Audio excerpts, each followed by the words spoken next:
7. Primitive clubs and secret societies. Blood kinship determined the first social groups. Association enlarged the kinship clan. Intermarriage was the next step in group enlargement, and the resultant complex tribe was the first true political body. The next advance in social development was the evolution of religious cults and the political clubs. These first appeared as secret societies, and originally were wholly religious. Subsequently, they became regulative. At first, they were men's clubs. Later, women's groups appeared. Presently, they became divided into two classes, socio-political and religio-mystical. There were many reasons for the secrecy of these societies, such as 1. Fear of incurring the displeasure of the rulers because of the violation of some taboo. 2. In order to practice minority religious rites. 3. For the purpose of preserving valuable spirit or trade secrets. 4. For the enjoyment of some special charm or magic. The very secrecy of these societies conferred on all members the power of mystery over the rest of the tribe. Secrecy also appeals to vanity. The initiates were the social aristocracy of their day. After initiation, the boys hunted with the men, whereas before they had gathered vegetables with the women. And it was the supreme humiliation, a tribal disgrace, to fail to pass the puberty tests, and thus be compelled to remain outside the men's abode with the women and children, to be considered effeminate. Besides, non-initiates were not allowed to marry. Primitive people very early taught their adolescent youths sex control. It became the custom to take boys away from parents from puberty to marriage, their education and training being entrusted to the men's secret societies. And one of the chief functions of these clubs was to keep control of adolescent young men, thus preventing illegitimate children. Commercialized prostitution began when these men's clubs paid money for the use of women from other tribes, but the earlier groups were remarkably free from sex laxity. The puberty initiation ceremony usually extended over a period of 5 years. Much self-torture and painful cutting entered into these ceremonies. Circumcision was first practiced as a rite of initiation into one of these secret fraternities. The tribal marks were cut on the body as a part of the puberty initiation. The tattoo originated as such a badge of membership. Such torture, together with much privation, was designed to harden these youths, to impress them with the reality of life and its inevitable hardships. This purpose is better accomplished by the later appearing athletic games and physical contests.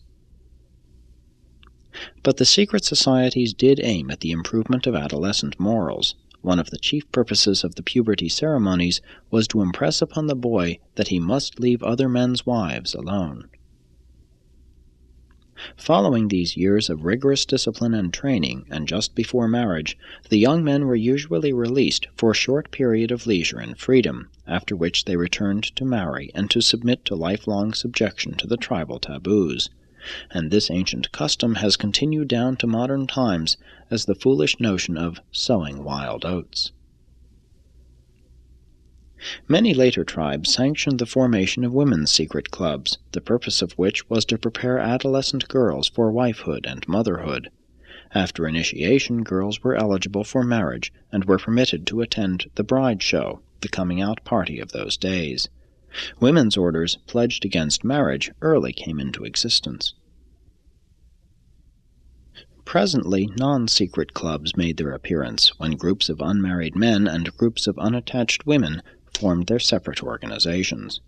These associations were really the first schools, and while men's and women's clubs were often given to persecuting each other, some advanced tribes, after contact with the Dalmatia teachers, experimented with coeducation, having boarding schools for both sexes. Secret societies contributed to the building up of social castes, chiefly by the mysterious character of their initiations. The members of these societies first wore masks to frighten the curious away from their mourning rites, ancestor worship. Later this ritual developed into a pseudo-seance at which ghosts were reputed to have appeared.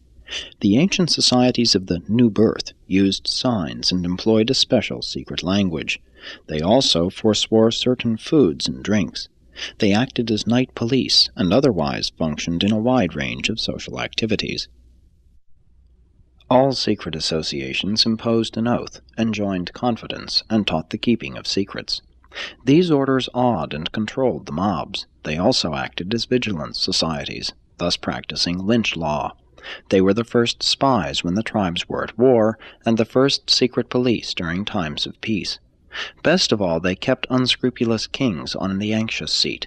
To offset them, the kings fostered their own secret police. These societies gave rise to the first political parties. The first-party government was the strong versus the weak.